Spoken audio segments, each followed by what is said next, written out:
시작하겠습니다. 에고는 영리하다.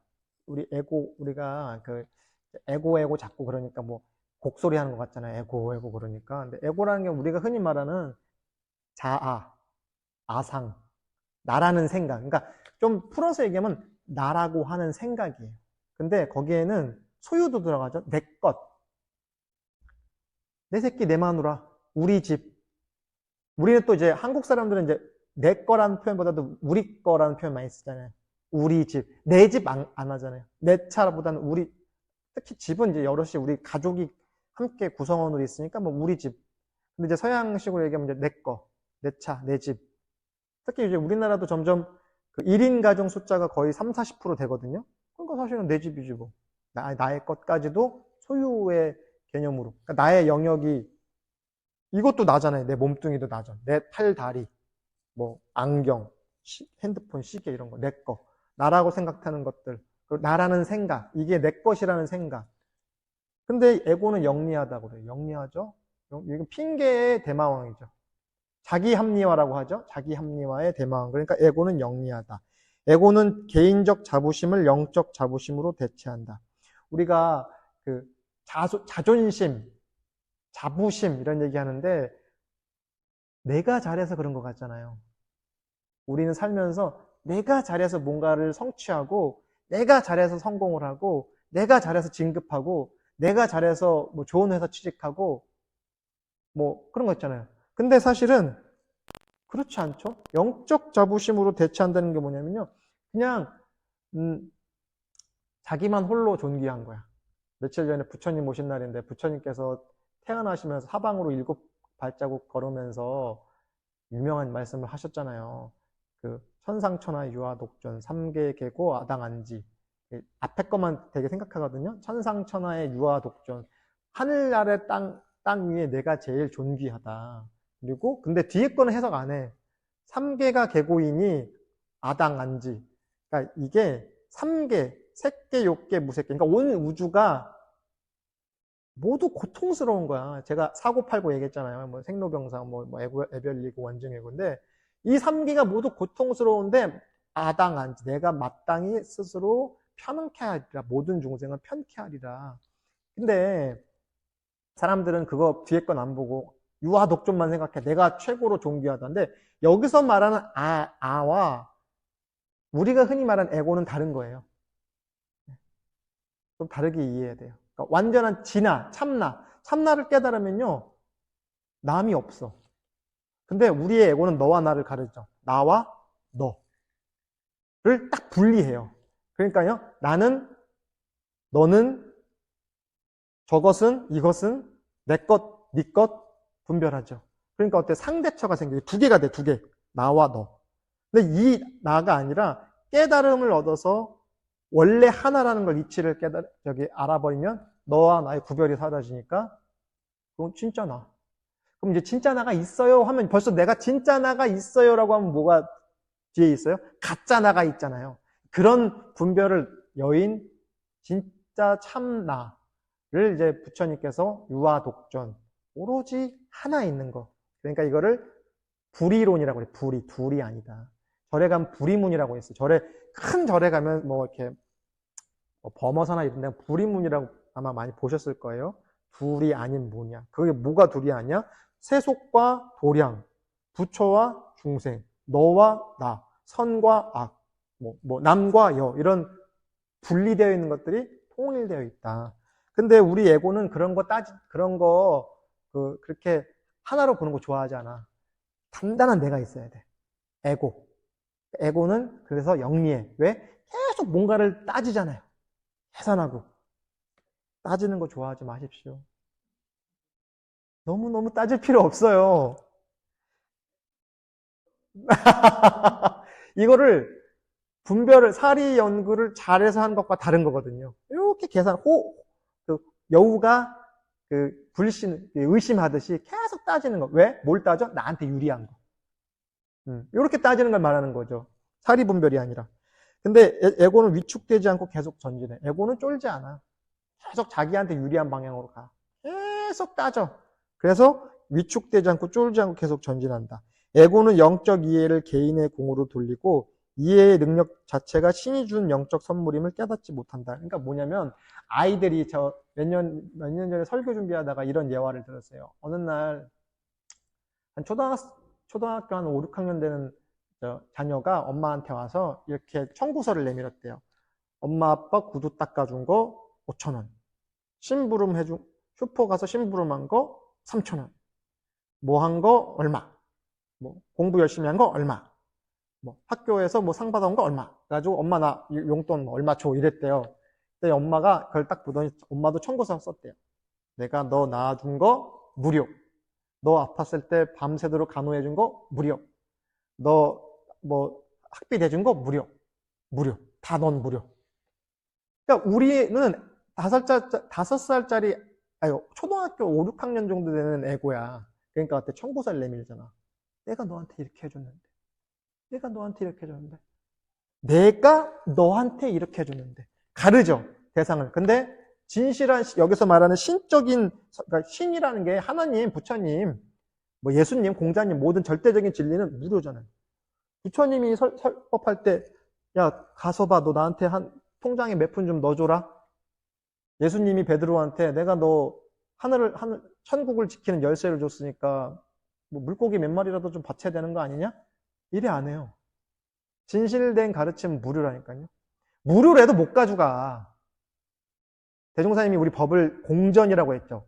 혼자 한 명한테 주는 게 아니라 고루 나눠준다고 했죠. 근데요. 못 받아가는 놈들은 못 받아간다고. 다 오픈해도. 제가 얘기하잖아요. 이연복 셰프가 레시피 다 공개한다고. 똑같이 못 만들어. 왜? 근데 만들 놈들은 또 만들겠죠? 누군가는? 그대로 가르침 그대로 실천하는 사람이 있겠죠?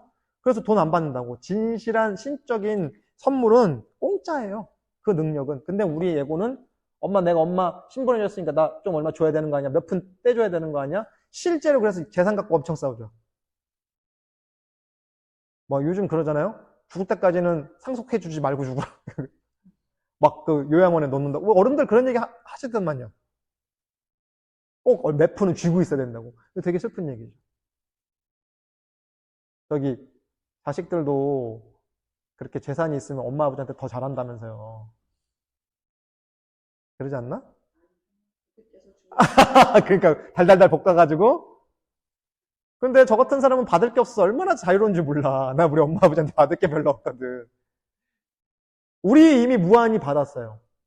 이미 이렇게 건강한 육신과 자력으로 일해서 먹고 살 수 있는 능력이 있다는 건 뭐예요? 이미 우리는 무한대로 받았는데 우리의 에고는 영리하니까 계속 청구서를 내미는 거예요. 저거 얼만데?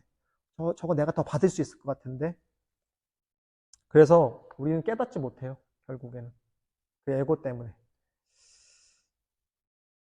영적으로 진화한 자애로운 사람은 마치 이미 천사 같아서 어떤 부정성도 없을 것이라는 공동 환상이 있다. 대종사님 화 안 내셨을 것 같아요? 부처님 화 안 내셨을 것 같아요? 공자님 화 안 냈을 것 같아요? 내죠. 근데 어때요? 희로애락을 노복처럼 부려쓴다는 말이 있거든요. 희로애락의 감정이 있죠. 우리는 부처님이나 예수님 같은 성인은 감정이 아예 없을 것 같다. 그분들은 짜증도 안 되고 화도 안 낼 것 같다라는 생각을 하죠. 저 초등학교 6학년 때 우리 옆반의 담임 선생님이 음악 선생님이었거든요. 난 너무 좋았어, 그 음악 선생님이. 화장실 가시더라고. 제가 얘기했잖아요, 몇 번. 환상이 깨는 거예요. 이런 거예요. 너무 저는 이렇게 진화하고 부처님처럼 깨달은 자애로운 사람은 화도 안 내고 부정성도 하나도 없을 거라 생각하는데 어때요? 그분들도 화내고 짜증내고 감정을 써요. 근데 우리랑 달라요. 그분들은 감정을 부려서 써요. 노복처럼 부려 쓴다는 게 뭐냐면 그 머슴처럼 쓴다고. 내가 쓰고 싶을 때 화를 내고 싶을 때 내고 기쁘고 싶을 때 기쁘고. 근데 우리는 어때요? 화에 끌려가고 기쁨에도 끌려가고. 그러니까 조울, 업다운이 나도 모르게 끌려가 버리는 거예요. 감정은 노복처럼 부려 써다. 그분들도 부정성을 부려 쓰는 거예요. 대종사님께서 화를 낼 때 산천초목이 떨리게 화를 냈대요. 제자들이 꼼짝도 못하게 화를 냈대요. 근데 돌아서면 또 언제 그랬냐는 듯이 웃으면서 그래서 좀 이상한 분 아니야 이랬다는 거예요. 근데 어때요? 그 화를 낼 때 어때? 이 사람의 잘못된 점을 깨우치기 위해서 했다는 거죠. 예수님이 성경에 보면은 예수님도 되게 거룩한 느낌이 있잖아요. 저는 예수님의 삶 속에서 되게 좋아하는 장면이 성전 정화라는 게 있어요. 예수님 당대에 그 유대교 회당에서 장사꾼들이 그렇게 많았대요, 앞에. 지금도 우리나라 큰 절 앞에 가면 물건 엄청 팔고, 여기 막걸리 팔고 다 하잖아요. 그런 거보다 더 심하게 거기서 고리대금업 같은 거 하고 막 세리들도 있고 막 그랬는데 예수님께서 채찍을 휘두르면서 그걸 다 성전 앞에 있는 그 장사치들과 세리들을 다 쫓아냈대. 그러면서 한마디 했대. 이 독사의 자식들아. 너희들이 성전을 더럽힌다면서 채찍을 휘둘러가지고 다 내쫓았대. 예수님은 안 그럴 것 같죠. 무한한 자비와 사랑일 것 같죠. 독사의 자식들은 완전 욕이잖아요. 우리 지금을 뜨면 개 XX 한 거 아니야. 더 심하지. 강아지는 귀엽기라도 하지. 독사는 어떡하라고. 그러면서 어때요? 성전을 정화시켰대요. 근데 그건 자비죠. 더 죄짓지 못하게. 예수님의 삶 속에서 되게 터프한 면이 있다는 거예요. 채찍을 아무나 쓰는 거 아닙니다. 채찍을 실제로 다루기가 되게 어렵대요. 왜냐면 쌍절곤 뭔지 아시죠? 그거 쌍절곤 돌리다가 자기 뒤통수 치는 거 많거든. 그래서 채찍도 비슷한 거예요. 더 어려운데 왜? 자기야가 다칠 수 있으니까. 근데 예수님은 정말 무력에도 능한 분이었구나. 농담을 하기도 하는데 어때요? 그렇게 중생들을 오히려 자비로, 무자비의 자비인 거예요. 무자비의 자비죠. 공자님이 논어에 보면 공자님께서 되게 못된 말 하는 거 있거든요. 제가 몇 번 얘기했잖아요. 선방에서. 기억이 안 나니까 또 하니까 얼마나 좋아. 또 할 수 있잖아. 젊어서 같이 글 공부했는데 중간에 관둔 동네 친구라고 해야 되나? 했더니 너는 어려서는 공부 안 하고 커서는 세상에 특별한 유익도 없는데 늙어서는 죽지도 않았다 그러면서 부지깽이로 들고 있던 이 지팡이로 그 친구의 무릎을 확 쳤대요. 논어에 나와요. 되게 못됐죠? 어찌 보면. 근데 어때요? 친구 같이 동네에서 컸던 애인데 나는 이렇게 갈고 닦아서 성인이 되는데 얘는 여전히 그 모양 그 꼴로 살아. 그랬더니 어때? 북돋아 주려고 하는 거죠. 근데 말을 좀 너무 심하게 하죠? 너는 늙어서 죽지도 않는다고. 성인들도 그런 면이 있다는 거예요. 부정적인 면이. 일견. 부처님은 저기 불경 8만대장경에 부처님이 울었다, 화냈다, 기뻐했다 이런 게 별로 안 나와요. 부처님 대답도 안 하세요. 부처님은 무언에 승낙을 하신대요. 부처님이 뭘 물어보면 자꾸 이렇게 쓱 웃고 대답 안 해준대요. 부처님은 승낙을 잘 안 해주신대요. 그래서 부처님 미소를 지으면 저건 예스구나 이렇게 생각했다는 거예요. 근데 부처님 생에서 부처님이 몇 가지가 있는데 부처님 아들이 라훌라라고 있어요. 라훌라. 외아들이 있어요. 부처님 이제 아들을 보고 출가하셨으니까. 라훌라가 이름이 안 좋은 뜻이에요. 장애물. 이제 내가 출가를 해야 되는데 아들이 있어. 사랑하는 아들이니까 얼마나 나의 출가에 장애물이 되잖아. 방해물이 되잖아. 근데 라훌라도 나중에 부처님을 따라서 스님이 돼요. 근데 라훌라는 이런 게 내 빽이 너무 좋잖아. 부처님이 우리 아버지인데? 그래서 어지간히 속을 썩였나 봐요. 아기 때. 근데 부처님이 이제 아들을 깨우쳐줘야 되잖아. 이 망나니 같은 아들을. 그러니까 근데 부처님이 막 체벌을 하진 않았을 거 아니야. 인도에는 옛날에 토기 그릇으로 만들어서 세숫대야를 썼대요. 그래서 부처님 맨발로 다니시잖아요. 차제거리 환지본차전에 금강경에 보면은 밥을 들고 이렇게 와서 드시는데 맨발로 다니니까 발을 씻어야 돼. 그럼 제자들이 토기 그릇에다가 발 씻는 물을 갖다 주면 거기다 이제 발을 씻고 손도 씻고 이제 식사를 하시는 거예요. 앉아서.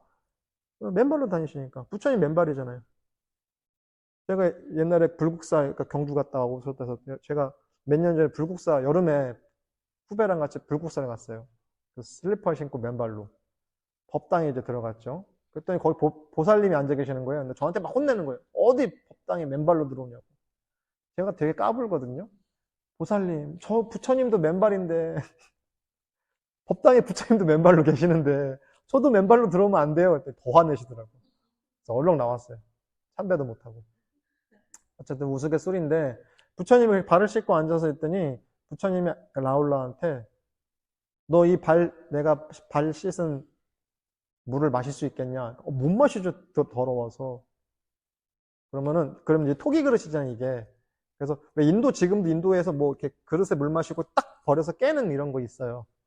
그래서 이렇게 그 토기 그릇을, 발 씻는 그릇을 이렇게 던져서 깨셨나 봐. 앞에서 이렇게 살짝. 그러니까 다 깨져서 물이 다 흥건히 흐르니까 지금 너가 이와 같다. 대중의 화합을 깨트리고 이렇게 쓸 수 없는 상태가 됐다. 그랬더니 라울라 아들이 거기서 확 깨닫고 일생 동안 밀행제일이라고 그래요. 몰래 남을 도와주는, 드러내지 않고 그런 성자로 거듭났대요. 왜? 부처님도 막 물건 깨가지고 막 이랬어? 이제 부정적이지만 그건 뭐예요? 의도가 다르잖아요. 우리는 화가 나니까 막 집어 던질 수 있지만 부처님은 그 행위를, 같은 행위를 해도 의도가 다르니까. 그래서 유명한 말이 있죠. 여기 젖소가 마신 물은 우유가 되고 독사가 마신 물은 독이 된다. 네. 같은 물을 마셨는데. 그래서 도둑놈이 도둑질 하라는 거는 죄를 짓는 일이지만 성인이 도둑질 하라는 건 죄가 안 되는 거예요. 성인이 도둑질 하라는 건 뭐냐면 성인의 신법을 훔쳐오라는 거잖아요. 그렇죠? 도둑질 하라는 얘기 아닙니다. 그렇다고 합니다. 자신의 결함을 부인하지 않고 받아들일 때 얻는 이로움은 내면에서 자기 솔직성, 안도감, 높은 자존감의 느낌은 커지고 방어적인 태도는 크게 줄어드는 것이다. 자기를 오픈할수록 자유로워져요. 자기의 약점이나 보여주기 싫은 거를 꽁꽁 싸맬수록 그러니까 방어를 하죠. 제가 얼굴이 되게 커요. 우리 엄마랑 제가 똑같이 생겼어요. 머리 기름은 우리 엄마고 이건 저예요. 우리 엄마 이거 하관이 되게 발달했거든요. 저는 되게 불만이 많았어요. 나는 제가 아까 뭐 다이어트 해가지고 살 막 뺐었다고 그랬잖아요. 그때 어떤 교무님이 저한테 대성교무는 살 그만 빼. 왜요? 그때 얼굴만 보여. 이 하관이 있으니까 빼도 별로 티가, 얼굴은 그대로야. 이게. 근데 제가 생각해보니까 어느 순간, 어렸을 땐 그게 되게 불만이었거든요. 저희 엄마도 이게 하관이 있는데, 1살, 2살 나이가 먹고 세월이 흐르니까 이건 내가 극복 못 하잖아. 그럼 그거 어때? 받아들여야지. 그래서 제가 외부 강의 나갈 때 농담으로 꼭 하는 얘기가, 제가 정말 강사로서는 뛰어난 이 체형을 갖고 있다. 저 멀리서도 제 얼굴이 딱 보인다고. 얼굴이 워낙 크니까 저 뒤에 계신 분도 제 얼굴 잘 보이시죠? 그리고 보니까 요즘에 학원이 발달하면 말년이 좋다는 거예요. 이렇게 뾰족한 턱이 오히려 안 좋대. 그래서 제가 아니 뭐 말년이 얼마나 좋아지려고, 이거 그냥 약점인데 받아들이는 거예요. 이제 농담처럼 하는 얘기지만 제가 그냥 나 얼굴 커, 이거를 받아들이니까 방어할 필요가 없어요. 뭘 방어해? 나를 이렇게 내려놨는데 서렌더라고 하잖아요. 나를 그냥 포기해서 나는 그래 얼굴 커 어떻게, 키 작어 어떻게 할 수 없지, 이거를 그냥 받아들이고, 극복이 아니에요. 그냥 받아들이는 거. 뭘 극복해? 맞습니다. 그게 해결될 때 내 영혼의 키가 커지는 거예요. 죽어도 이것만은 저도 있겠죠. 지금 갑자기 생각이 안 나지만 저도 아직도 해결되지 못했던, 그게 이제 외형적인 것도 있지만 내면에, 제가 몇 년 전에 너는 왜 이렇게 잔머리를 굴려라는 말에 되게 충격을 받아서 한 10몇 년 전에 제 아는 지인분이 너는 왜 이렇게 잔머리를 굴려라는 말에 너무 충격을 받아서 3년간 되게 화두로 연마했어요. 그러다가 결론이 뭐예요? 나는 머리가 좋은가 봐.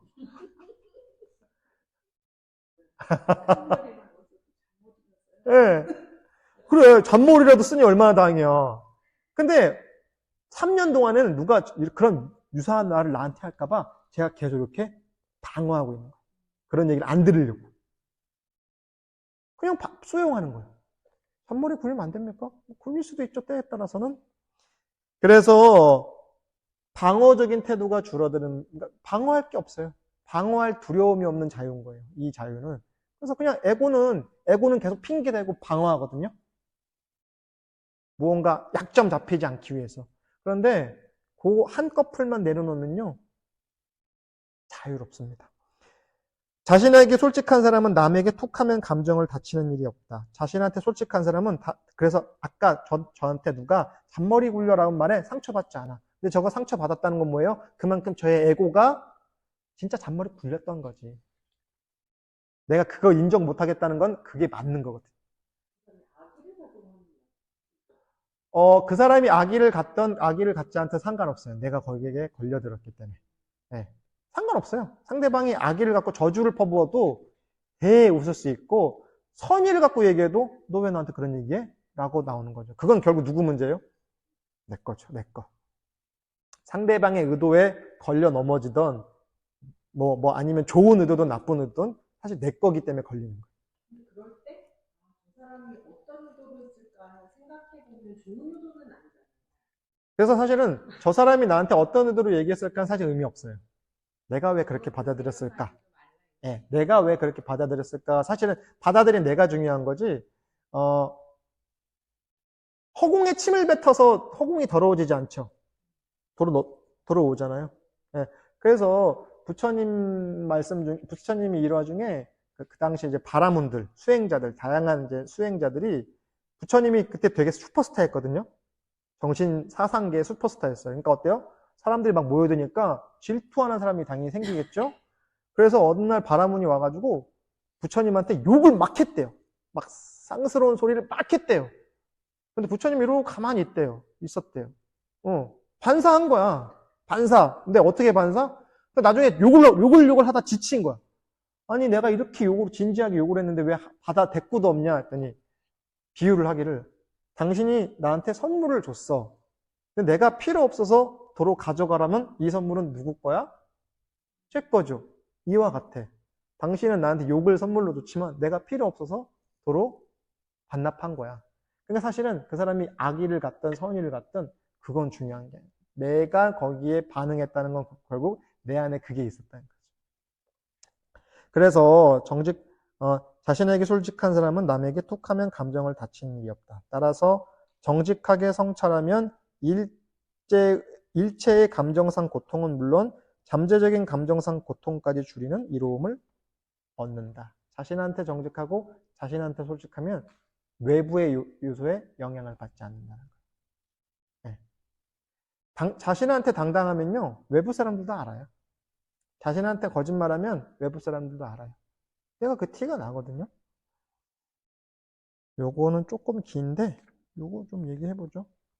내 나름의 개인적인 기준과 도덕률, 행동 규범, 나아가서 현실 해석까지도 다른 사람들이 반드시 받아들여 그에 따라 살아야 한다고 믿는 것은 비현실적인 일일 뿐만 아니라 결국엔 해로운 일이다. 나의 기준대로 세상 사람들이 맞춰서 살 수 있을까요? 근데 여러분 그렇게 원해요. 제가 화장실 가면 휴지 있죠? 휴지 걸어놓죠? 여기 벽이고요. 휴지가 휴지가 이렇게 풀리잖아요. 이렇게 걸어놓는 게 맞아요? 아니면 휴지 빼는 면이 바깥으로 가는 게 맞아요? 무슨 말인지 이해되세요? 그러니까 휴지가 닿는 면이 벽 쪽으로 가는 게 맞아요? 바깥쪽으로 가는 게 맞아요? 어떻게 생각하세요? 그냥 생각. 상관없어요?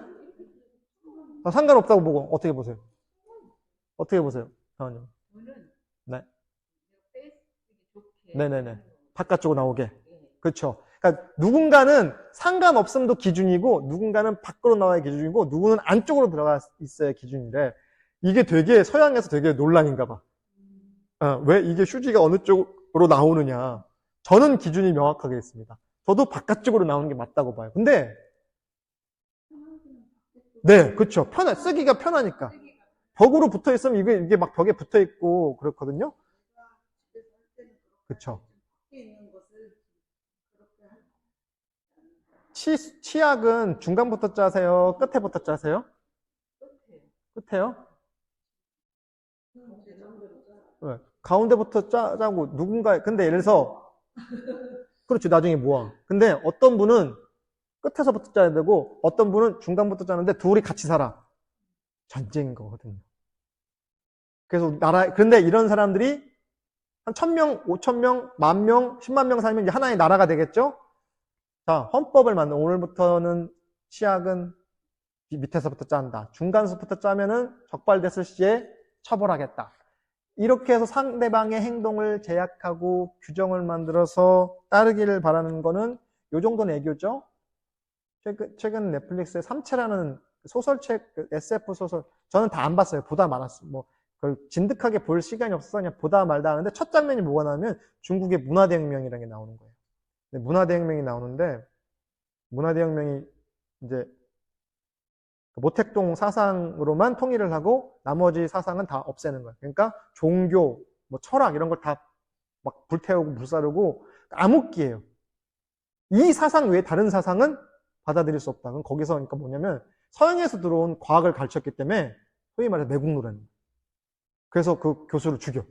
현장에서. 심지어 부인이 같이 살던 부인이 자기는 살려고 남편을 고발해가지고. 근데 실제 그런 일이 있었대, 실제. 자식이 부모를 고발하고 막 그랬대요. 그래서 그 후유증이 지금도, 네. 문화를 완전히 말살했기 때문에. 곡부가 이제 공자님 고향인데, 곡부에 가가지고 공자님 사당도 다 때려 부시고, 불상도 때려 부시고, 절도 때려 부시고, 암흑기였대요. 사상도 못 가르치게 하고. 왜? 반드시 요것만 받아들여야 되라는 생각. 근데 이거는 사상적으로 정치적인 건데, 내 내면은 안 그러겠어요? 요것만 정답이야. 다른 건 용납할 수 없어. 이것도 뭐예요? 에고가 벌리는 책략인 거죠. 격언 중에 세상을 건지겠다는 사람이 많을수록 세상이 위태롭다는 거예요. 세상을 건지겠다고 나선 사람이 많을수록 세상이 위태롭대요. 그러니까 뭐예요? 그 대종사님을 뭐라 했냐면 구아주, 구가주, 구국주, 구세주 이렇게 얘기하거든요. 이게 처음부터 구세주가 아니에요. 나를 건지고 우리 집을 건지고 내가 속한 공동체를 건지고 그리고 나서 세상을 건지는 거지 역으로 가는 게 아니라고. 그러니까 뭐예요? 너부터 잘해. 세상을 건지려고 나오면 너부터 잘해. 네. 근데 세상을 이 사이비 종교들 특히 내가 세상을 건지는 구세주. 며칠 전에 유튜브로 무슨 뉴스를 보니까 우리나라에 자기가 예수라고 주장하는 사람이 현재 50명 있대요. 네. 50명, 60명 있다. 어느 학자가 나와서 우리나라 현재 대한민국에 예수라고 자기가 주장하는 사람이 50명 정도 있다. 그래서 그 배틀 벌려야 돼. 선발대회 같은 거 해야 돼요. 요즘에 그런 경연대회 하듯이. 근데 어쨌든 도덕주의 그런 사람들 뭐예요? 자기는 도덕을 강조하지만 내로남불되죠. 그래서 그러면서 이제 최근에 돌아가신 어떤 목사님에 대한 얘기가 나오는데 그분이 사이비 교주야. 목사이지만서도. 그러니까 어때요? 자기는 신도들한테 뭐 야한 농담도 못하게 하고 야한 옷도 못 입게 하고 연애도 못하게 한대요. 근데 자기는 그걸로 이제 감옥 갔어. 내로남불이죠. 이런 사람들 계속 도덕을 강조해요. 오히려 욕망을 은폐하고 짓누르고 너는 그렇게 뭐 청바지도 입으면 막 뭐 회개하라고 하고 그랬대요. 그리고 뭐 남녀가 눈 맞아도 20대 28 청춘 젊은 친구들이 교회에 같이 다니면은 그게 자연스러운 거예요.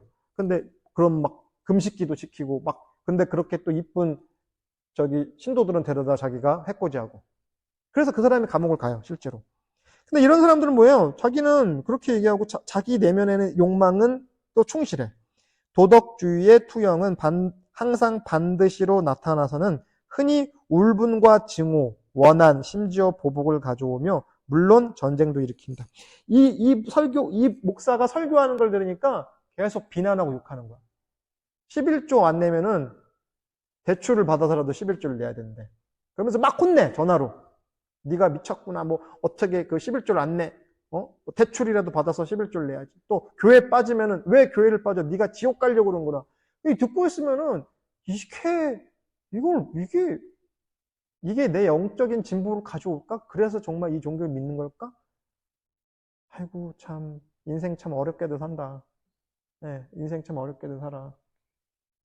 그래서 사람은 성급히 비판하는 습성의 유혹을 자진해서 물리칠 수 있으며 물리치면 내면에 크나큰 평화가 깃든다. 누군가를 비판하는 것만 멈춰도요. 삶이 행복해진다고요. 누군가를 비판하는 걸 넘어서서 자기 자신을 비판하는 것만 멈춰도 삶이 행복해져요. 다리 편하게 뻗고 앉으세요. 상관없어요. 괜찮습니다. 요거 하나만 더 하면은 오늘 딱 마무리가 아름다울 것 같아요. 갈등에서 벗어나는 길은 부정적인 것을 제거하려고 애쓰는 것이 아니라 긍정적인 걸 선택하고 받아들이는 것이다. 내 인생의 사명은 판단하는 것이 아니라 이해하는 것이라고 생각하면은 도덕적인 딜레마들이 자동적으로 해결된다. 너무 아름다운 말인 것 같아요. 여러분 살면서 무엇을 판단하려고 사는 게 아니라 이해하려고 사는 거라고. 네가 잘했어, 잘못했어 라고 판단하는 거를 넘어서서 그럴 수도 있지. 그럴 만한 이유가 있었겠지. 더 나아가서 나 자신. 우리는 우리 종교 믿는 분들, 우리 교당 다니는 분들, 교회 다니 열심히 정말 선량하게 종교 생활하는 분들이 자기를 되게 달달 볶아요. 법회 빠졌으니까 나는 큰일 났다. 법회를 나가야 되는데 예배를 빠져서 어떡하냐. 미사를 빠졌다. 그러면서 자기를 계속 목살게 달달 볶아요. 그러니까 제가 옛날부터 맨날 그러잖아요. 지인지조라고. 지인지조가 뭐라고요? 지 인생 지가 조진다고. 자기를 계속 볶아. 그러니까 일반적인 사람들은 남을 계속 달달 볶죠.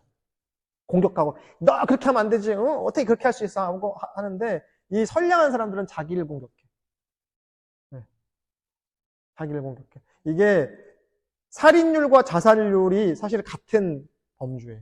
내가 못 견디면 남을 죽이든지 나를 죽이든지 하는 거죠. 그게 들어가면. 근데 착한 사람들이 자살해. 네. 왜? 내면을 공격하니까, 자기 자신을. 그러니까 뭐 살인하는 사람들은 더 나빠요? 거기서 거기겠지만.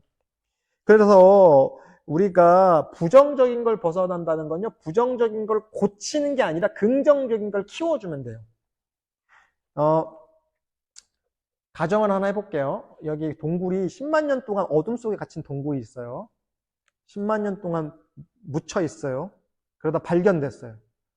그 앞에 있는 입구에 바위를 치우니까 어떻게 돼요? 햇빛이 들어가겠죠.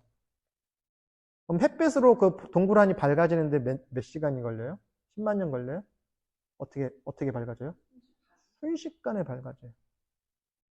순식간에 밝아져요. 시간을 가지고 시간차로 천천히 밝아지는 게 아니라 뭐 그냥 거기까지 갈 것도 없이 우리 여기 있는 전등을 꺼놓으면 여기가 깜깜하겠죠?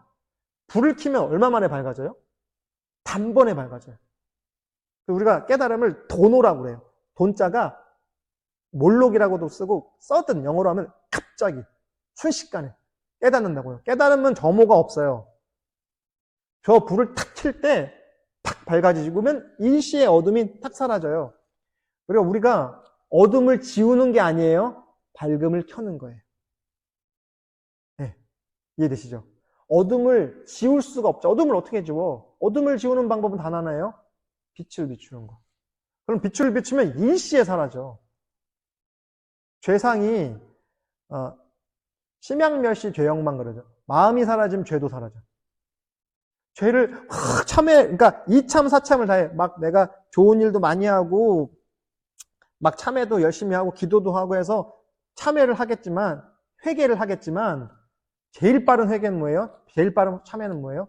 참회할 마음이 없음을 알면 돼. 그래서 빛을 쬐면 10만 년의 어둠도 일시에 사라집니다. 10만 년 안 걸려요.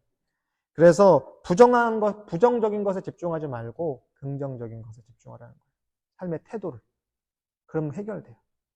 미운 놈 꼴 봐주는 게 얼마나 힘들겠어요. 저는 그런 얘기 하거든요. 미운 놈이 너무 꼴 보기 싫으면은 이쁜 놈을 떠올려요.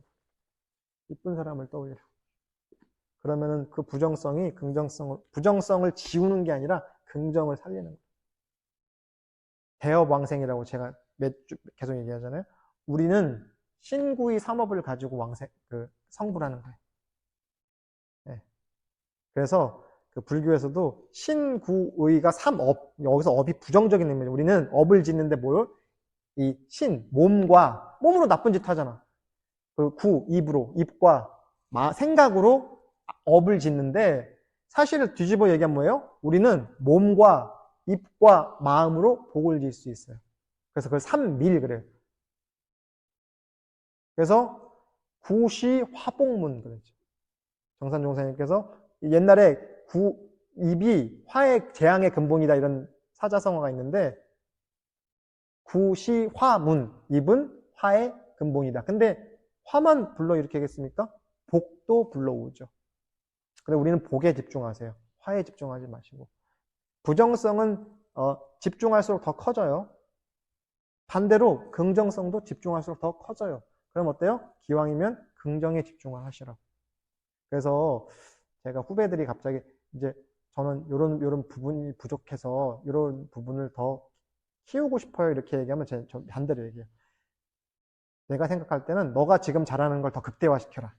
그럼 못하는 게 상쇄가 된다. 근데 지금 와서 나이가 40, 50이 됐는데 못하는 걸 키우려고 하면은 그게 비효율적이니까 너가 지금 잘하는 걸 더 잘하게, 더 잘하는 내 힘을 써라.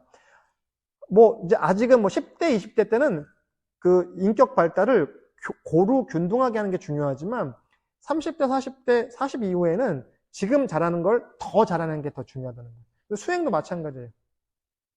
잘하는 걸 더 키워주는 게 중요해요. 그럼 나머지 것들도 어느 정도는 따라와요. 책 읽는 게 어려우면은 책을 이렇게 집중해서 읽는 게 어려우면 제가 후배들한테 만화책 보라고 그러거든요. 교양 만화 같은 거. 아니 일반 만화책도 좋아. 자꾸 뭔가를 들춰보는 연습을 하는 게 중요하니까 만화책이라도 많이 보는 게 좋아.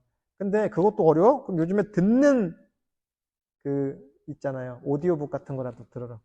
그것도 어려우면은 그냥 유튜브로 그 책 요약한 거라도 봐. 안 보는 것보단 나아. 이렇게 얘기를 하고는 합니다.